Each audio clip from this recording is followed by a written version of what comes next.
Bienvenidos a esta nueva experiencia de aprendizaje. Estoy muy contento, muy feliz de estar con ustedes en esta serie de webinars. Hoy llegamos a la edición número 77 de esta serie de webinars sobre aprendizaje acelerado. Estoy muy contento, muy orgulloso porque además el día de mañana estoy viajando a la ciudad de Querétaro, en México, para acudir al Congreso Internacional de Dinámicas de Grupo, donde voy a tener el placer de ver a muchos de mis amigos de toda América y de otros continentes que acuden a este extraordinario encuentro al lado de mi querida Anita Cepeda.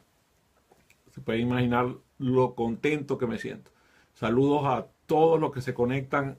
Estaba desde Argentina, Lelio Midilic, mi gente de ICAL en Texas, del Instituto de Aprendizaje Acelerado, Tarcisio desde Maracay, Venezuela, Melissa Cotén desde Caracas, Venezuela, Ayerin Riera desde Armenia, Colombia, Lorena Alviar desde Ecuador, qué maravilla. José Manuel Villalobos, qué bueno que se conectan con esto. Bueno, el día de hoy estamos hablando de educar en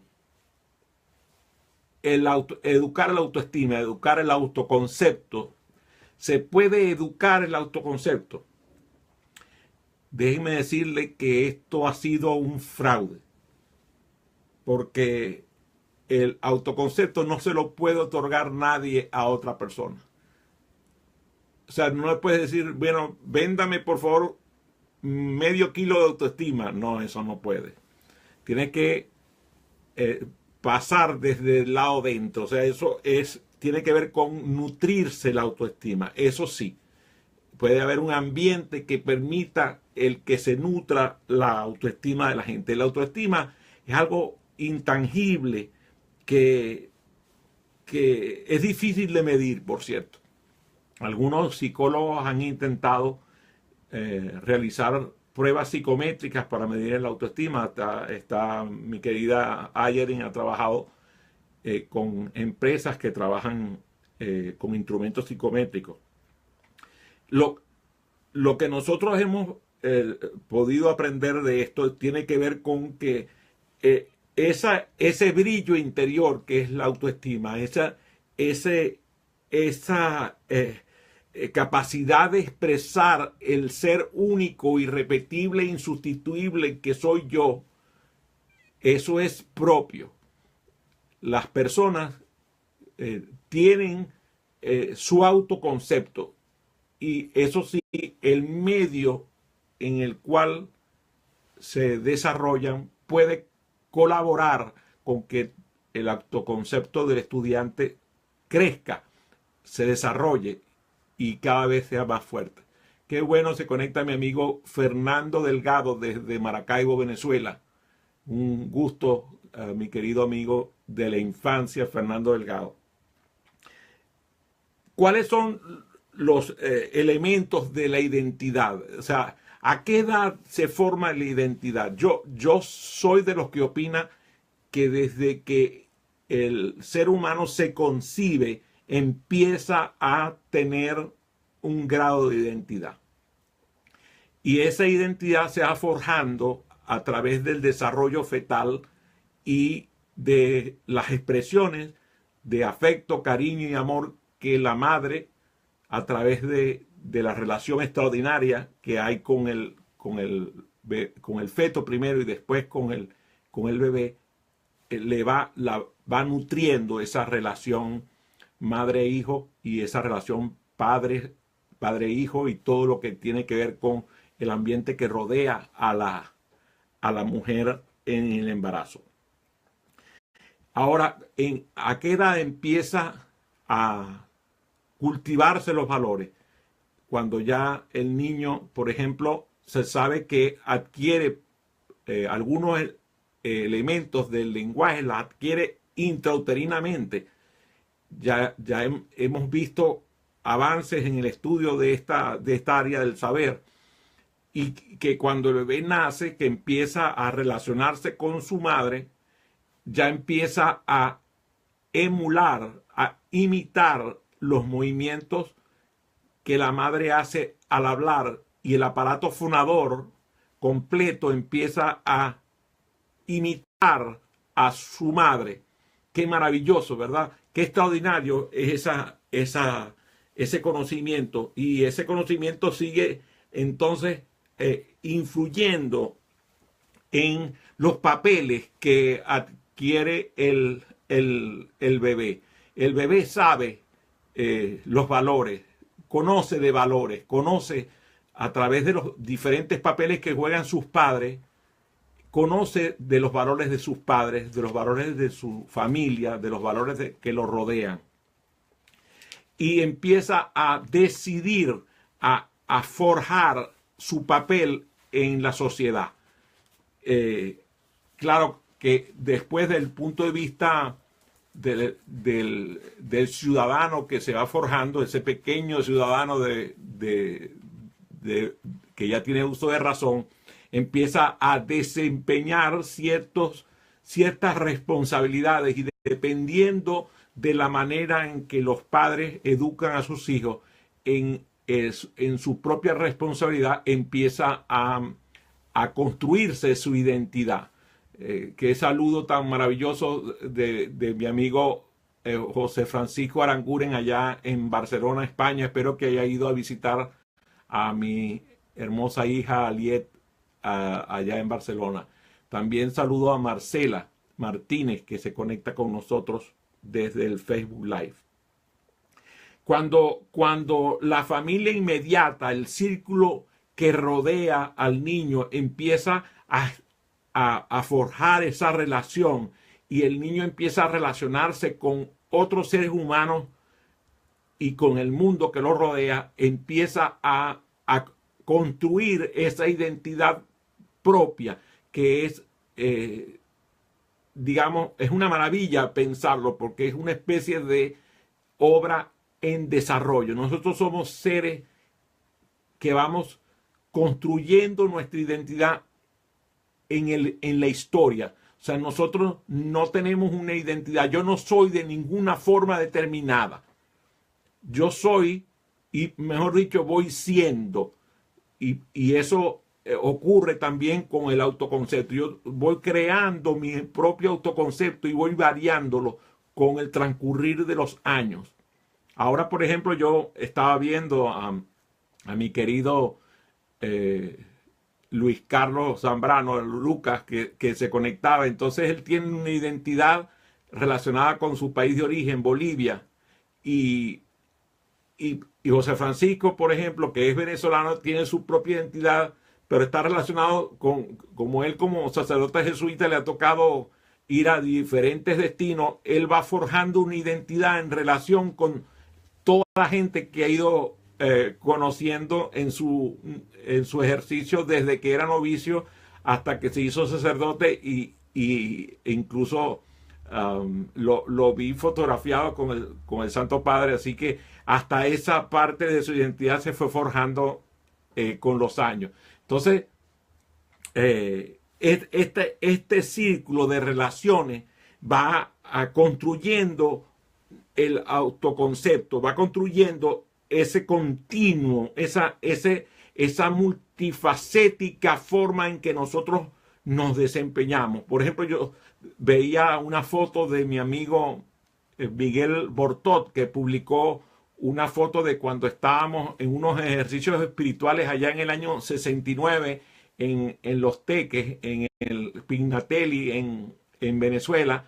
Y estaba yo con mis compañeros de estudio del bachillerato que se graduaron conmigo en el Colegio Gonzaga, y yo veía a ese Adrián que estaba ahí en la foto, y entonces preguntaba a uno de nuestros compañeros que si yo estaba llorando, y lo que estaba era que me estaba muriendo de la risa, estaba partido de la risa en esa foto, que además estaban la cuerda de locos, esos que estudiaron conmigo, que me divierten y me siguen divirtiendo. Pero yo veía esa foto y yo no, o sea, veía a Adrián, pero yo no podía ver el Adrián que está ahora de 65 años, veía a ese Adrián que estaba ahí de 15 años, 16 años, y pero ese es Adrián. Y es el Adrián, y yo me siento tan Adrián como era entonces, pero tengo que reconocer que ha variado mucho en mi aspecto físico, pero reconozco algunos elementos de mi autoconcepto que están presentes desde ese entonces hasta ahora. Y lo estaban desde que estaba niño. Desde los 8 años en adelante que se establecieron mis relaciones con mi experiencia, con lo que me rodeaba, con lo que era mi yo, con lo que eran para mí los míos, los que eran los otros y algunos que ya no son. Por ejemplo, preguntaba a alguien, oye, que por qué no nos tomábamos una foto actual, y yo le digo, bueno, si aparecen algunos de los que están en la foto, varios de nosotros nos vamos a desmayar porque resulta que algunos están muertos desde hace décadas. O entonces yo digo, si llegan a tomar esa foto y aparecen esos muchachos ahí, a cualquiera le da un ataque cardíaco. Pero lo interesante es que esos jóvenes que están en esa foto y que ya partieron, siguen estando conmigo. ¿En qué? En las anécdotas, en las vivencias que tuvimos, en las oportunidades en las cuales nos relacionamos. O sea, eso es lo maravilloso de lo que son el yo, los míos, los otros, los nosotros y los ellos. A veces, por ejemplo, yo oigo a la gente en los partidos políticos y veo, por ejemplo, que alguien dice, es que ellos en el partido tal, o es que ellos los que son de México, o es que ellos los que son del estado vecino, o ellos que quedan en el otro barrio que está aquí al lado. O sea, ellos y el nosotros va cambiando. A veces somos nosotros, por ejemplo, los venezolanos, o somos nosotros los norteamericanos, o somos nosotros los hispanos, o somos nosotros los que somos blancos, o somos nosotros los que somos cristianos, o somos católicos. Entonces, ellos, el otro, los otros, nosotros van cambiando y la identidad va variando. Entonces, la manera en cómo yo vivo esa identidad me da fuerza. Ahora, la identidad, el autoconcepto, es como una especie de tamiz que está en mis sentidos. Entonces, cuando a mí alguien me dice algo, yo decido de forma irreflexiva muchas veces, de forma casi que inconsciente, qué es lo que yo voy a comprender de lo que me está diciendo, qué es lo que va a pasar a mi inconsciente. Entonces, si alguien me dice una ofensa, yo decido cómo esa ofensa ingresa en mi inconsciente, con base en mi identidad. Entonces, a veces tú te das cuenta que alguien te dice una frase y a ti se te disparan emociones que no son para nada extraordinarias. Por ejemplo, me saluda Edgar Ameliash desde Panamá. Si Edgar Ameliash no lo conociera yo, si no supiera que vivió en Maracaibo y que le gustan, por ejemplo, le gusta practicar el tiro con pistola y que le encanta la lectura y la música de origen venezolana, la relación que yo establecería con él sería distinta. Por ejemplo, Octavio Ortiz se conecta con el Facebook Live y yo inmediatamente pienso en el Octavio que conocí en la ocasión de hace un par de décadas en un evento en México. O sea, esa forma de interpretar con mis sentidos lo que yo voy percibiendo va divirtiéndome, pero yo podría preocuparme, podría angustiarme. De pronto se conecta León Emperador y entonces me acuerdo de nuestras extraordinarias cenas en Georgetown, aquí en Washington, cuando veníamos a los eventos de la Asociación Americana de Entrenamiento y Desarrollo. Y recuerdo como si fuera hoy sentarnos a la mesa, a la vera allí afuera del restaurante, a departir nuestras conversaciones extraordinarias. Entonces, esa sensación está tamizada por el autoconcepto. Si yo tuviera el autoconcepto, digamos, dañado, diría, ay, no tengo como pagar el restaurante al cual fuimos con León hace unos años. Oye, porque tú sabes, la situación está mala y no, tú sabes, la tarjeta de crédito me la quitaron o cualquier otra barbaridad. Entonces, inmediatamente la sensación es de desagrado. Casi que me sabe la boca a un sentimiento distinto. Por ejemplo, ahorita se conecta Milagros Briceño desde el estado de Virginia e inmediatamente me conecto con ella sabiéndola que está pasando un momento agradable con su nuevo trabajo y está divirtiéndose prácticamente a diario con el nuevo empleo que tiene. Y esa sensación, ¿por qué la tengo? Si yo pensara oye, Milagros es una persona que no me agrada, entonces la veo conectada y digo, oye, qué desgracia, se conectó Milagros. Por el contrario, yo me alegro porque se conectó Milagros. Y resulta que alguien que a lo mejor no disfruta de la compañía de Milagros la ve conectada y dice, oye, qué malo que se conectó Milagros, ¿verdad? Es la misma Milagros, pero la percepción de las dos ópticas es diferente. Entonces, nosotros vamos educando nuestro autoconcepto, nutriendo nuestro autoconcepto. Y cuando vamos pensando que la gente es extraordinaria, que es única, que es valiosa, que es única, irrepetible e insustituible, la vida que nos damos es extraordinaria. Es como si todo el tiempo estuviéramos influidos por sentimientos positivos, en vez de, por ejemplo, la vida que llevan las personas que se sienten siempre criticadas, censuradas, mal vistas, rechazadas, y que tiene que ver con su autoconcepto. Una sociedad, por ejemplo, puede contribuir a que no se acepte a un grupo humano. Por ejemplo, estamos viendo aquí en los Estados Unidos el rechazo al inmigrante en muchos aspectos. Y imagínate, yo soy un inmigrante, hijo de inmigrantes. O sea, mis padres son hijos de inmigrantes que vinieron de Europa a Venezuela. Yo soy inmigrante que vino de Venezuela a los Estados Unidos. Y resulta que entonces una parte de la sociedad está rechazando a los inmigrantes. Cada vez que yo oigo un comentario de descalificación de los inmigrantes, eso a mí me afecta. Pero ahora, ¿cómo me afecta?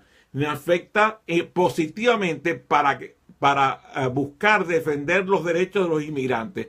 Si, por el contrario, yo fuera una persona racista, tuviera una condición en contra de los inmigrantes, entonces esa crítica yo la alimentaría con más odio.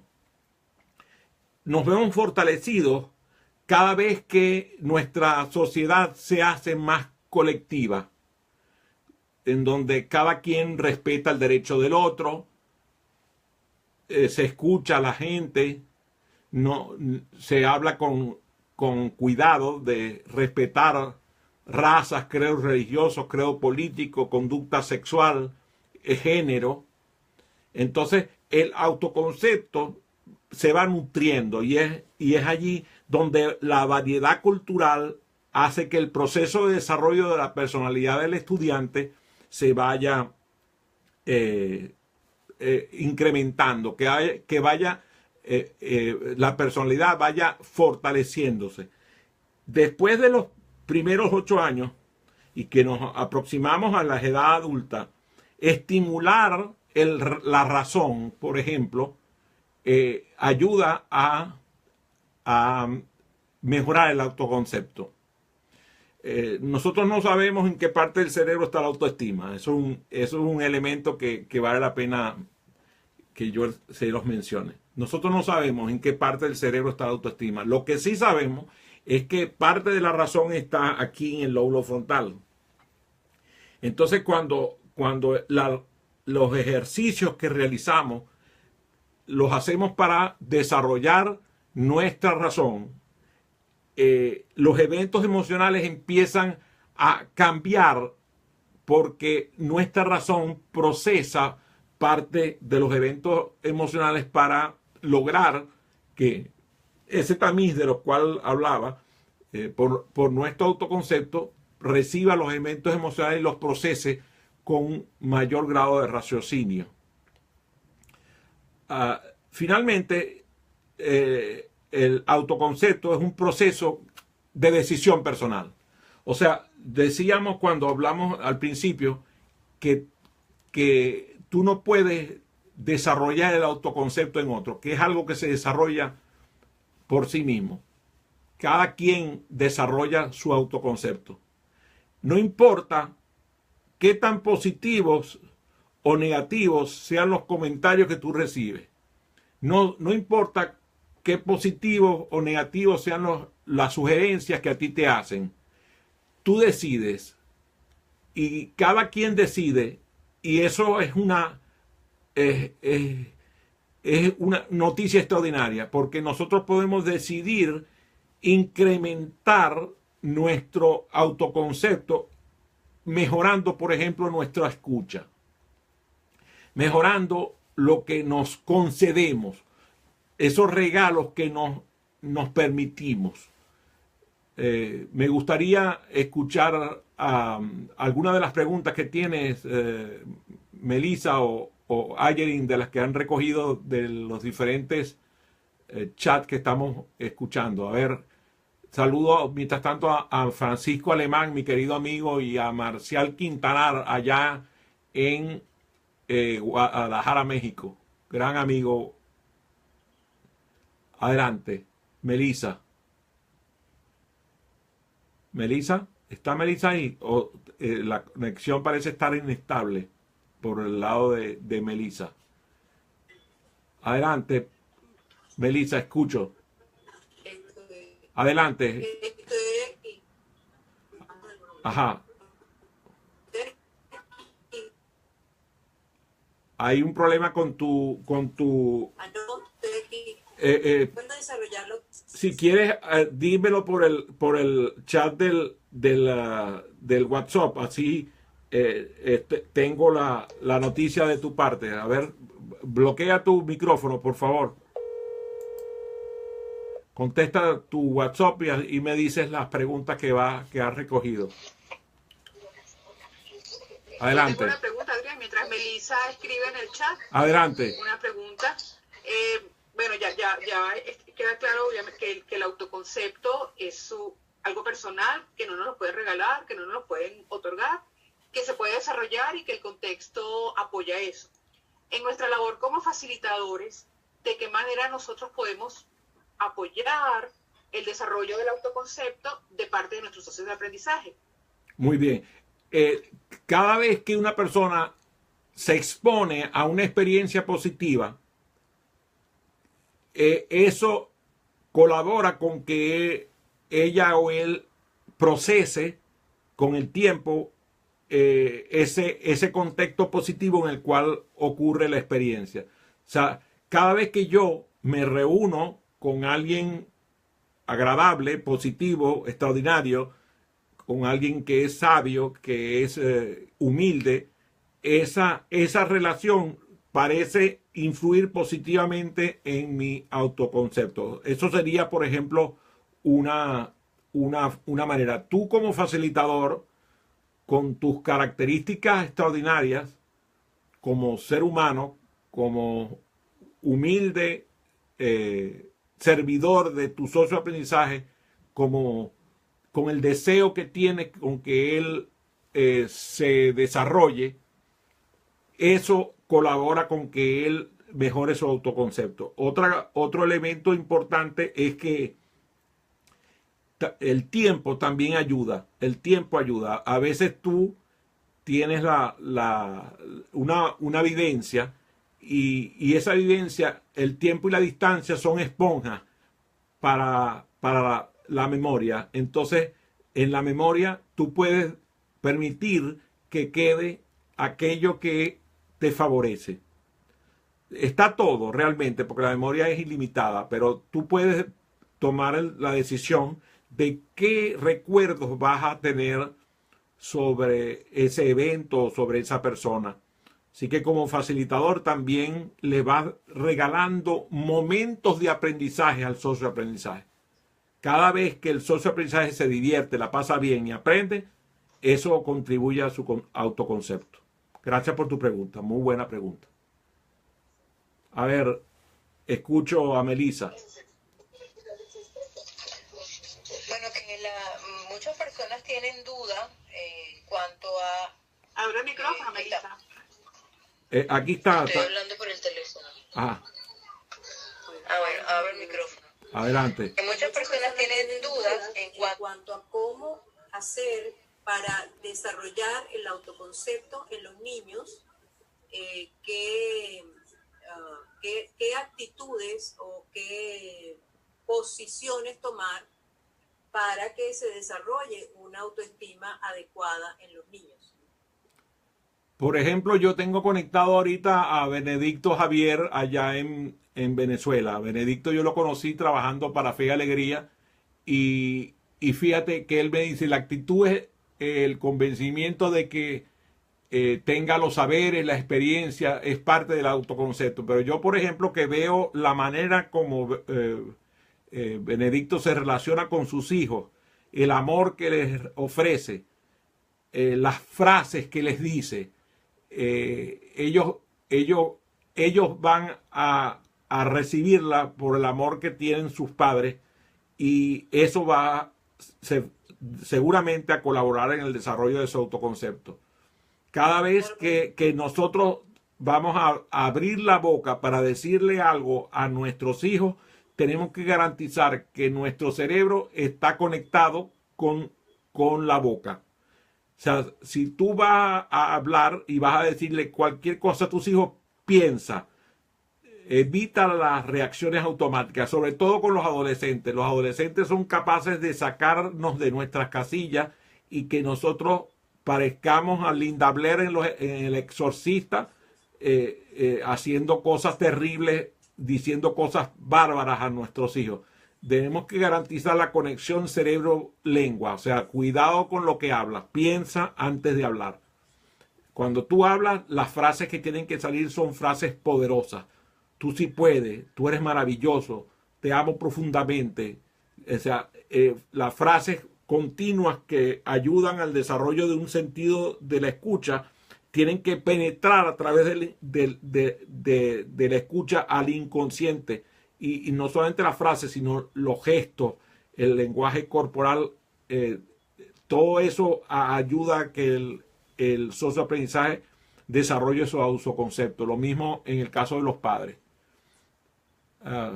Adelante con la pregunta. Pero sucede que muchas veces los padres consideran que el niño, por ser niño, muchas veces los padres consideran que el niño, por ser niño, es menos capaz que tú como adulto. Y se comete el error de discapacitarlo o vamos a decir, subestimarlo. No darle o subestimarlo o no darle importancia a lo que dice o lo que hace. Y eso, por supuesto, incide en su autoconcepto y en su autoestima. Sí, por ejemplo, a mí me pone muy preocupado cuando escucho a los padres llamar a sus hijos mis enanos, o mi gordo, mi payasito, tú sabes, con palabras que pueden sonar descalificadoras para nuestros hijos. O sea, por ejemplo, a mí me gustó, y así lo hice con mis hijos, Adrián Antonio, Aliet Lucy, Andrés Miguel, Alexander Daniel, tienen nombres y normalmente cuando me dirijo a ellos me dirijo con el nombre completo. Quizás aquí menos le dirijo los dos nombres a la vez, es Aliet, porque el nombre de Aliet es tan bello que me reservo el Aliet Lucy cuando quiero honrarla todavía más. Pero todos los nombres de mis hijos tienen significado extraordinario y yo lo digo cada vez con mucho poder. Y resulta que mis hijos han puesto tanto a Adrián Antonio, que tiene a su vez junto con Keila dos hermosos hijos, El mayor se llama Adriano y la joven, la niña, la más joven de mis nietos, se llama Anabela. Y el hijo de mi hija Aliet, con Germán Camacho, se llama Matías. Entonces también los tres nietos tienen nombres que tienen significado y todos son extraordinarios. Cuando yo me dirijo a mis hijos, los llamo con todos sus nombres y me dirijo a ellos por lo general con muchísimo amor y mucha dedicación a que ellos se sientan extraordinarios. O sea, eso es una cosa que no sustituye la manera como los padres nos dirigimos a nuestros hijos. Cada vez que vayas a llamar a tus hijos, llámalos con amor y así sea para decirles algo que tienen que corregir. Por ejemplo, yo le decía a Melissa que había una señora que trabajaba con nosotros que una vez yo le escuché decirle a mi hijo Andrés Miguel que se estaba portando bastante travieso y hasta groserito, y ella le dijo: Andrés Miguel, yo te tengo por un caballero, por favor, espero que te comportes como tal. Eso fue una lección extraordinaria. Así que, bueno, llegó al final de nuestro tiempo para el webinar.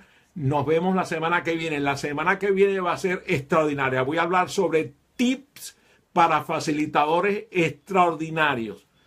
Tips. Voy a comenzar una serie de webinars sobre tips para facilitadores extraordinarios.